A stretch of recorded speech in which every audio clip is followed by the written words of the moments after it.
नमस्कार दोस्तों, जय जोहार। मैं कौशल तिवारी और बिहनिया संध्या में आपका स्वागत है। कहा तो डबल इंजन की सरकार आते ही सब कुछ शानदार हो जाने का दावा था। हालांकि मोदी सरकार के अच्छे दिन के दावे फेल हो चुके हैं, फिर भी डबल इंजन के उस गारंटी को लेकर प्रदेश की जनता क्या बुरी तरीके से छली गई है। कानून व्यवस्था की बदहाली के साथ साथ कर्मचारियों में भी अब उनके साथ चुनाव के पहले किए गए वादे को पूरा नहीं करने की वजह से तमाम तरह के कर्मचारी संगठन स्वयं को छला महसूस करने लगे। बेरोजगारों के साथ तो लोकसभा चुनाव जीतने के लिए शिक्षकों की भर्ती को लेकर विधानसभा में बताया गया था कि बजट स्वीकृत हो गया है, शीघ्र ही भर्ती शुरू हो जाएगी। 35,000 शिक्षकों का मामला था।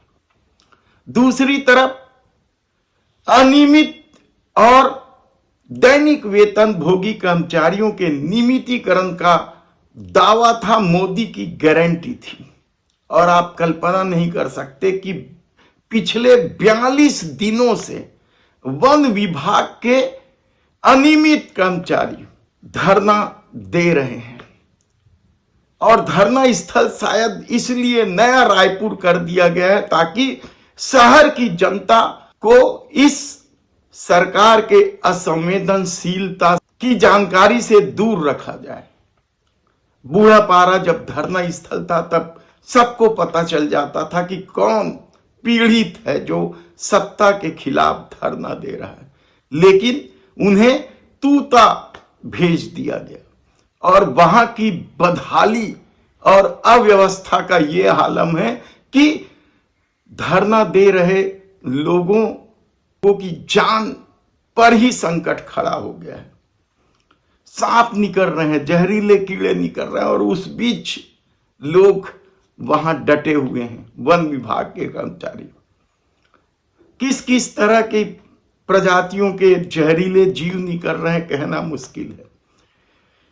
यही नहीं, उन्हें क्या जल्दी से जल्दी भाग जाए यह सोचकर सरकार क्या इतनी संवेदनशीलता नहीं दिखा पाती कि वहां पीने की पानी की व्यवस्था हो जाए, उनके लिए छाए की व्यवस्था हो जाए।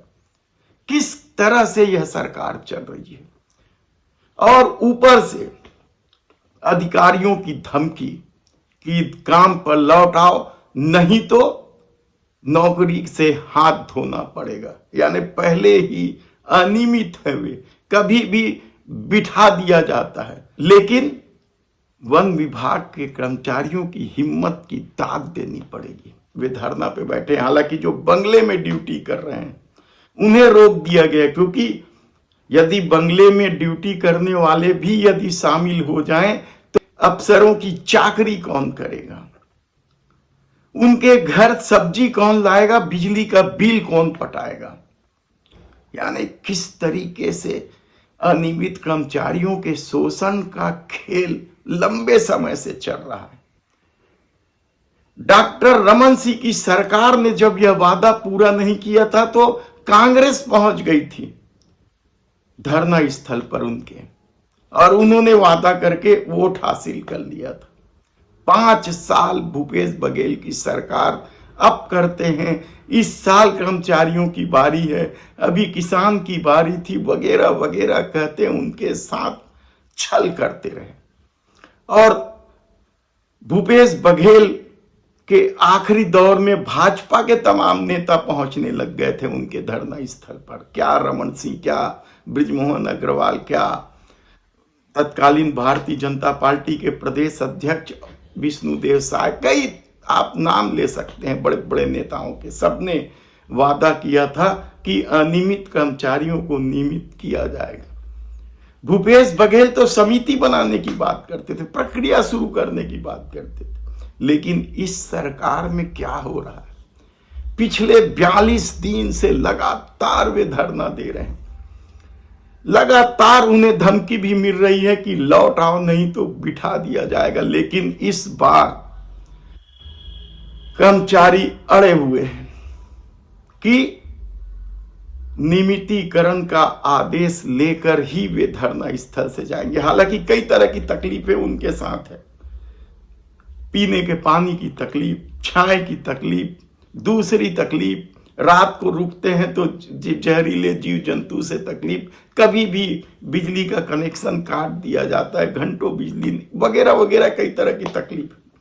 उसके बाद भी यदि नियमितीकरण की मांग को लेकर वन कर्मचारी डटे हुए हैं तो क्या उनके संघर्ष को सलाम नहीं किया जाना चाहिए?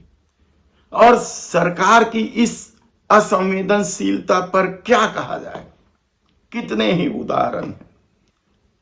कुछ कर्मचारियों की तो तबीयत ही खराब हो गई। एक डीएफओ बंगले में कार्यरत थी, चंदा जायसवाल, कोरबा जिले की। उनकी तबीयत खराब हुई तो उन्हें वापस भेजा गया, अस्पताल में भर्ती, इलाज चल रहा है। इस आंदोलन के दौरान कई अनियमित कर्मचारियों की तो मृत्यु हो गई। उनका क्या? उनके परिवार को कौन पालेगा? किस तरीके से व्यवस्था चल रही है आप कल्पना नहीं कर सकते। लेकिन सत्ता में आने के लिए झुंझुना थमाने वाले लोग यदि इतनी भी संवेदनशीलता नहीं दिखाए तो फिर क्या इन वन कर्मचारियों के जीवन में सिर्फ संघर्ष ही लिखा है? धन्यवाद।